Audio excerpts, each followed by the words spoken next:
कि black fungus है क्या, इससे कितना डरना है?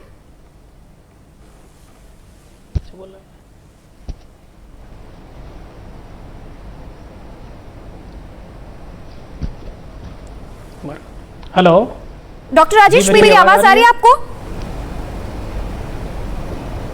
हाँ, आपकी आवाज आ रही है बिल्कुल।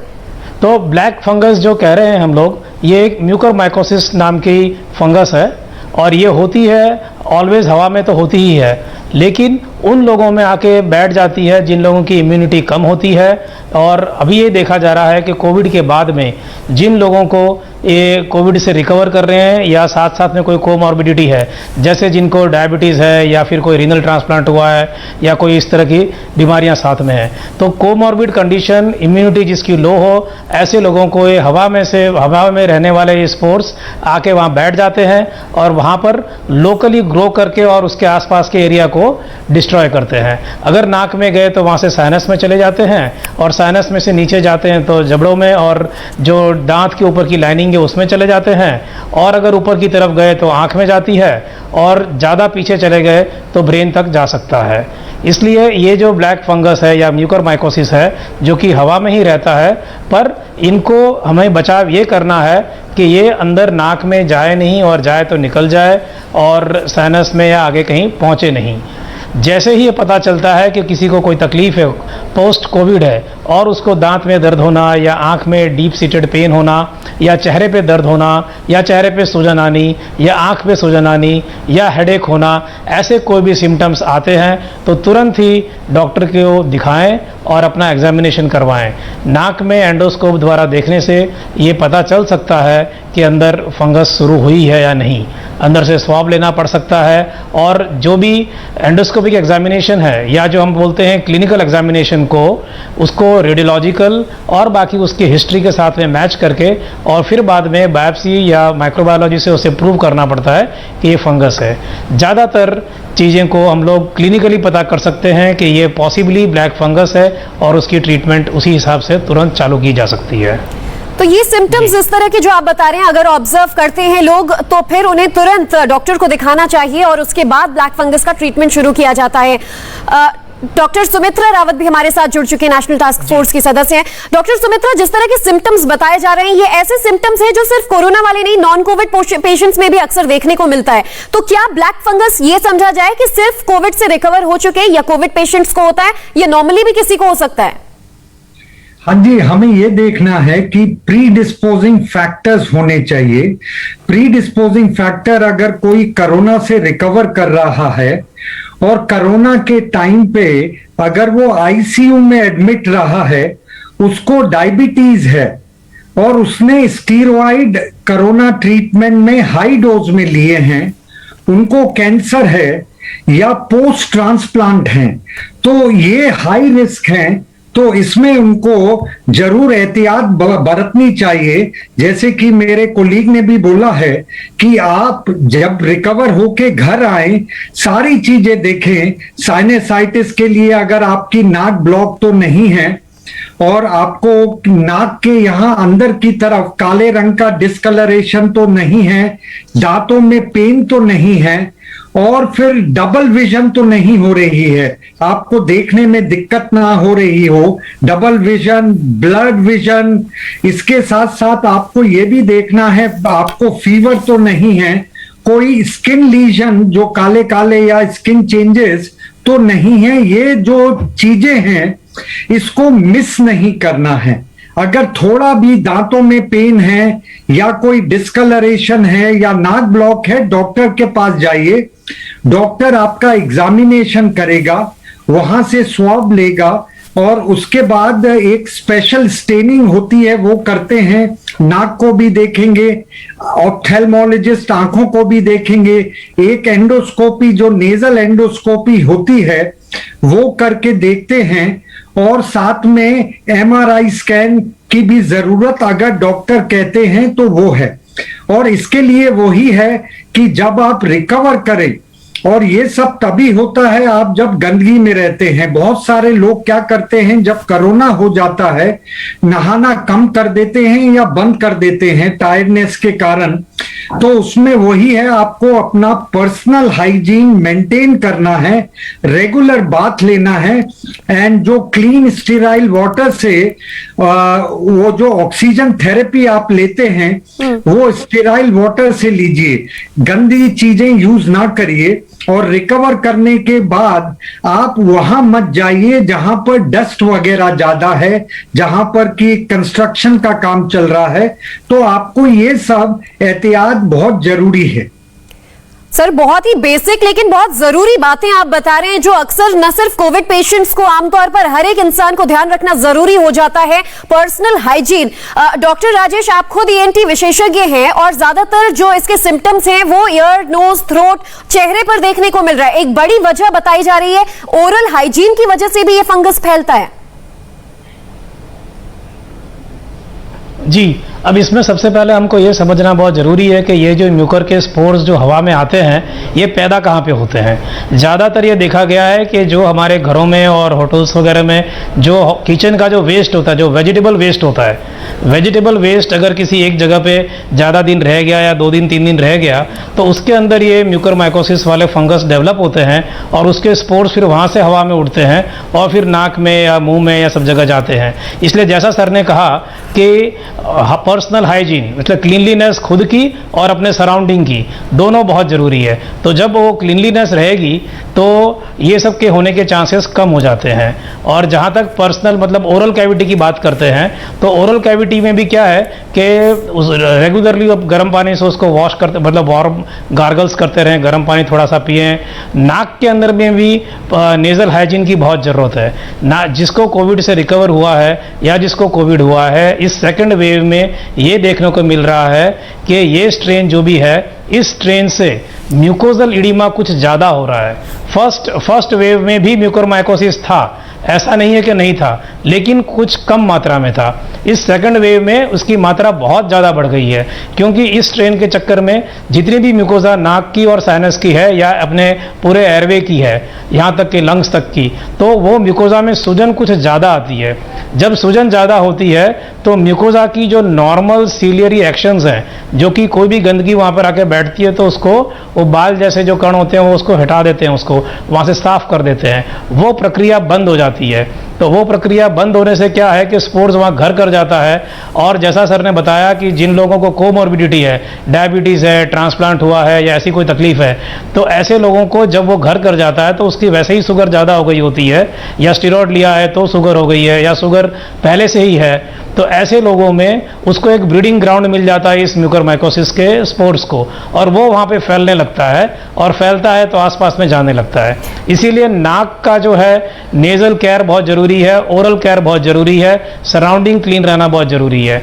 ओरल केयर के लिए जैसे बोला कि वार्म वाटर गार्गल्स या कोई एंटीसेप्टिक सॉल्यूशन से आप गार्गल्स कर सकते हो। और नाक के लिए क्या है कि नाक को रेगुलरली वॉश करते रहना है, जो एक अल्कलाइन सॉल्यूशन है। आम भाषा में अगर कहें तो 1 गिलास गर्म पानी, उसके अंदर 1 चम्मच नमक और 1 चम्मच खाने का सोडा, ये एक अल्कलाइन सॉल्यूशन बन जाता है। इससे नाक को धोएं, दोनों तरफ नाक के छिद्रों में उसको डालें। उसके लिए एक रेडीमेड पिचकारी जैसा आता है, उससे ये नेजल वॉश करें। तो नेजल वॉश करने से क्या है कि अंदर की जो अगर कोई स्पोर आके बैठा है तो वो वॉश आउट होता है, या फिर वहाँ का जो पीएच है वो अल्कलाइन हो जाता है। अल्कलाइन पीएच में नॉर्मली ये फंगस ग्रो नहीं करता है। तो जिन लोगों को हम लोग देखते हैं कि म्यूकोजल इडिमा ज़्यादा है या कोविड के बाद में आते हैं, तो हम लोग ऑलरेडी इन सबको बोलते हैं कि आप नेजल केयर किया करो, ओरल केयर किया करो, यानी ओवरऑल हाइजीन का ध्यान देना, इस फंगस से, इस ब्लैक फंगस से बचना बहुत जरूरी है। एम्स से डॉक्टर राजेश मल्होत्रा भी हमारे साथ जुड़ चुके हैं। डॉक्टर राजेश, क्या वजह थी कि पहले वेव में भी बताया जा रहा है ब्लैक फंगस था, लेकिन उस समय इतना डोमिनेंट, इतना प्रोमिनेंट नहीं था? क्या वजह है कि दूसरे वेव में कोरोना जितना ही डर अब ब्लैक फंगस से भी होने लगा है? जी ज्योति, बिल्कुल ठीक बात है। पहली वेव में इतने ज्यादा केसेस नहीं थे। दूसरी वेव में हमने देखा है कि बहुत ज्यादा केसेस इसके अब आने शुरू हो गए। उसकी कई वजह हैं। पहली वजह तो ये है कि एक बहुत ज्यादा केसेस सेकेंड वेव में पहली वेव के मुकाबले हुए हैं। दूसरी बात है कि दूसरी वेव में बहुत ज्यादा स्टीरॉइड्स का इस्तेमाल हुआ है और बड़ा इनडिस्क्रिमिनेट इस्तेमाल हुआ है। तो स्टेरॉइड के इस्तेमाल से बहुत सारी और प्रॉब्लम हो जाती है। एक तो स्टेरॉइड से शुगर्स बहुत हाई हो जाती है, और हम ये जानते हैं कि जिन लोगों की शुगर बहुत हाई रहती है उनको ये ब्लैक फंगस जल्दी पकड़ता है। जिनकी डायबिटीज कंट्रोल्ड रहती है उन लोगों को ये फंगस कम पकड़ता है। तो ये बात inappropriate and indiscriminate and excessive use of steroids, उसकी टाइमिंग गलत, उसकी डोजेस गलत, उसकी ड्यूरेशन गलत। और अगली बात यह है कि जब इम्यूनिटी कम हो जाती है उस समय पे बहुत सारी अपॉर्चुनिस्टिक इन्फेक्शन और भी जाती हैं। तब उनको काउंटर करने के लिए हमें जब एंटीबायोटिक या एंटी फंगल एजेंट देने पड़ते हैं तो उनके ऊपर से ये म्यूकोरमाइकोसिस का खतरा और ज्यादा बढ़ जाता है। तो ये जो इस बार, और एक और जो जैसे अभी मेरे जो हम नाम है डॉक्टर राजेश दूसरे, उन्होंने कहा कि थोड़ा इसमें इस स्ट्रेन का भी अंतर हो सकता है कि इस स्ट्रेन से अगर प्रेफरेंशियली जो नाक में जो अगर म्यूकोजल एडिमा ज्यादा हो रहा है, तो बहुत सारे फैक्टर्स इसके अंदर रिस्पॉन्सिबल हैं। लेकिन जैसे ये कहा गया कि मास्क का इस्तेमाल डिस्चार्ज के बाद भी जो शुगर कंट्रोल है, क्योंकि ये डिस्चार्ज के बाद भी 2 से 4 हफ्ते तक ये म्यूकोरमाइकोसिस देखा जा सकता है। तो आप अस्पताल से ठीक होके चले गए, इसका मतलब ये नहीं कि अब आप पूरी तरह से सुरक्षित हो गए। और उस टाइम पे भी आपके लिए धूल से जगह से बचे रहना, और जैसे ये कहा गया कि गली हुई लकड़ी, गले हुए फल, गले हुए सब्जी जो है ये घर के प्रेमिसेस से बिल्कुल दूर रखना, ऐसा पानी वगैरह आसपास नहीं होना चाहिए। और शुगर्स जो है सबसे जरूरी है, पूरी तरह से कंट्रोल रहना चाहिए। आपको अपने आप को, अगर आपने रिकवर किया है, हाई डोज स्टेरॉइड मिले, आप आईसीयू में रहे जी, क्योंकि इसका रिस्क इस वेव में बहुत ज्यादा है। ये वजह आप बता रहे हैं कि क्यों सेकंड वेव में इस बार ब्लैक फंगस ज्यादा देखने को मिल रहा है। और कुल मिलाकर ओवरऑल आई होप कि जो दर्शक हैं वो भी ये समझ रहे हो, आसपास जो हाइजीन है, फल और सब्जियों के भी जो बच जाते हैं हिस्से, उसमें अगर 2-3 दिन वो रह जाए तो जो फंगस नुमा चीजें नजर आती हैं, ये एयरबोर्न भी हो सकता है, शुगर पेशेंट्स को ज्यादा होने के चांसेस होते हैं। तो इन तमाम चीजों से बचने की जरूरत होती है। डॉक्टर विश्वकर्मा, आपसे यही समझना चाह रहे थे हम कि इस बार क्योंकि ये बहुत ज्यादा असर कर रहा है ब्लैक फंगस, लोग कैसे समझें कि वो ब्लैक फंगस से बच सकते हैं? जो डूज और डोंट्स हैं वो क्या है? सबसे पहला, जैसा कि सर ने बताया कि क्लीनलीनेस अपने आप की और अपने सराउंडिंग्स की। तो क्लीनलीनेस जब हम अपने आप की बोलते हैं तो हमारी ओरल हाइजीन, हमारी नेजल हाइजीन, ये 2 मेंटेन होनी चाहिए, और पूरी ओवरऑल टोटल हाइजीन। जैसे सर ने बताया कि नहाना धोना, पूरा साफ सफाई रखना, ये सब बहुत जरूरी है। अपने कपड़े जो पहनते हैं वो भी उसे एक दिन पहन के दूसरे दिन फिर कंटिन्यू ना करें, दूसरे दिन नए कपड़े पहने। मतलब अपना टोटल हाइजीन जो है वो ठीक से रखें। अपने घर के अंदर जो बिस्तर हैं वो भी रोज बदलते रहें, क्योंकि जैसे ही इस तरह के जो पेशेंट होते हैं जिनकी इम्यूनिटी कम होती है, इनको हर जगह से आ सकता है स्पोर। इसलिए क्लीनलीनेस अपने आप की, अपने सराउंडिंग्स की, खास करके अपने किचन वेस्ट की, अपने घर के आसपास की गंदगी है वो सब ना हो, तो क्लीनलीनेस सबसे पहली चीज हो जाती है। उस क्लीनलीनेस के अंदर में जैसा अभी सर ने बताया कि मास्क, तो मास्क तो कोविड से ठीक होने के बाद भी पहनना जरूरी है, क्योंकि कोई भी ये फंगस है वो एंट्री पॉइंट तो आपका नाक और मुंह ही है। तो नाक और मुंह अगर प्रॉपरली कवर्ड रहेगा तो ये फंगस अंदर एंटर ही नहीं करेगी। इसलिए सबसे पहले हमें उसे एक अवरोध पैदा करना पड़ता है जो कि मास्क से ही होगा, और दूसरा हमारा जो ओरल हाइजीन और नेजल हाइजीन मेंटेन करेंगे उससे।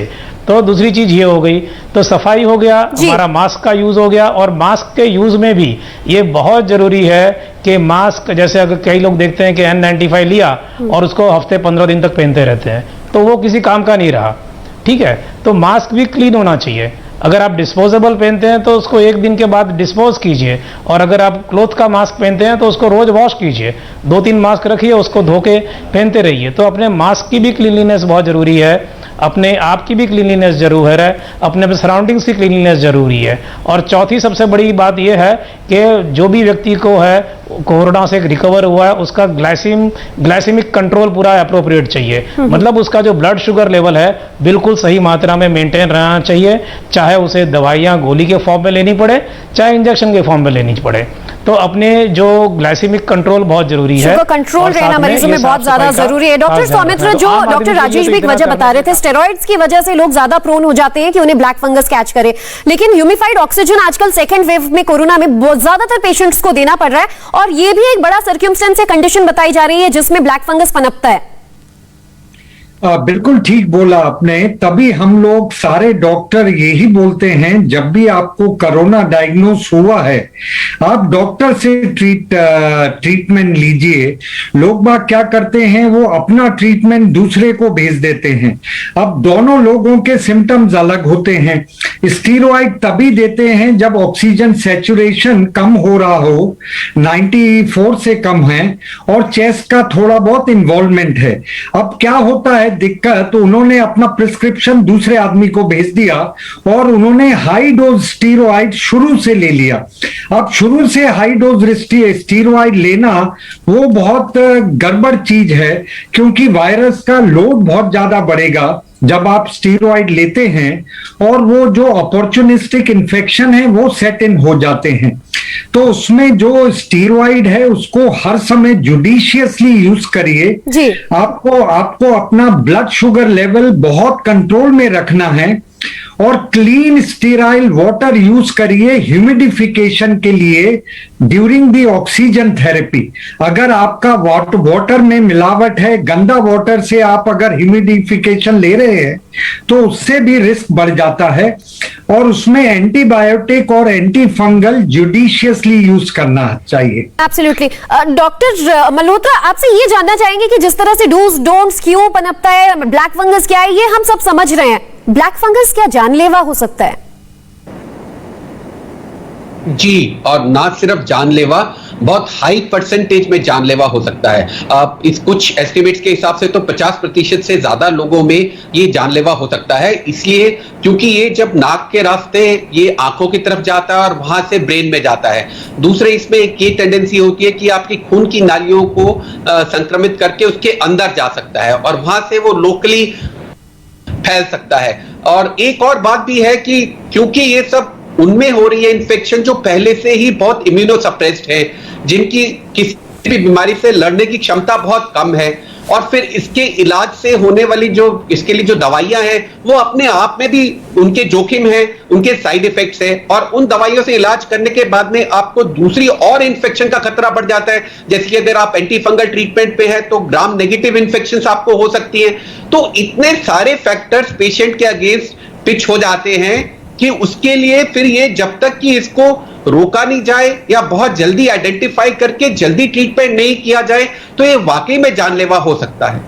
यानी कि इसका आइडेंटिफिकेशन भी बहुत ज्यादा जरूरी हो जाता है कि वक्त पे आप पहचान लें कि आप ब्लैक फंगस का शिकार हैं या नहीं। आप तीनों ने बहुत जरूरी बातें हम तक शेयर की और ये हमने भी समझा कि ब्लैक फंगस है क्या, ये कितना खतरनाक साबित हो सकता है। और अब तो इसकी दवाइयों की भी किल्लत देश में अलग अलग जगहों पर होने लगी, क्योंकि पहले महाराष्ट्र गुजरात से मामले ज्यादा आ रहे थे, लेकिन अब उत्तर प्रदेश, झारखंड, बिहार, अलग अलग राज्यों से ब्लैक फंगस के मामले सामने आने लगे हैं। बहुत बहुत धन्यवाद करेंगे हम हमारी पैनल का, तीनों डॉक्टर्स का हमारे साथ जुड़ने के लिए शुक्रिया। और ब्लैक फंगस को समझना कितना ज्यादा जरूरी हो जाता है, म्यूकोरमाइकोसिस जिसे बताया जा रहा है, अगर आप कोविड पेशेंट हैं या कोविड से रिकवर भी हो चुके हैं तो हाइजीन का विशेष ख्याल रखें ताकि आप ब्लैक फंगस से बचे रहें। एक ब्रेक के बाद आगे भी कोविड कॉन्फ्रेंस में कुछ और डॉक्टर्स के साथ कुछ और इंपॉर्टेंट विषयों पर चर्चा जारी रहेगी।